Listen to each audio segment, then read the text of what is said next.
ಹರಿ ಓಂ ದೊಡ್ಡಪತ್ರೆ ಎಲೆಯಿಂದ ಟೀ ಹೇಗೆ ಮಾಡೋದು ಅಂತ ತೋರಿಸ್ತಾ ಇದ್ದೀನಿ.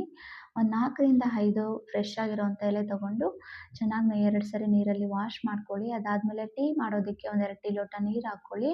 ಬಾಯ್ಲ್ ಆಗಕ್ಕೆ ಸ್ಟಾರ್ಟ್ ಆದಮೇಲೆ ಜಜ್ಕೊಂಡಿರೋವಂಥ ಒಂದು 4ರಿಂದ 5 ಮೆಣಸು, ಒಂದು 3 ಲವಂಗ, ಹಾಗೆ ಸ್ವಲ್ಪ ಶುಂಠಿ ಅದಷ್ಟನ್ನು ಕೂಡ ಹಾಕ್ಕೊಳ್ಳಿ. ಅದು ಚೆನ್ನಾಗಿ ಬಾಯ್ಲ್ ಆದಮೇಲೆ ಹಾಗೆಯೇ ಕಟ್ ಮಾಡ್ಕೊಂಡಿರೋ ಎಲೆ ಕೂಡ ದೊಡ್ಡಪತ್ರೆ ಎಲೆ ಕೂಡ ಮಿಕ್ಸ್ ಮಾಡ್ಕೊಳ್ಳಿ.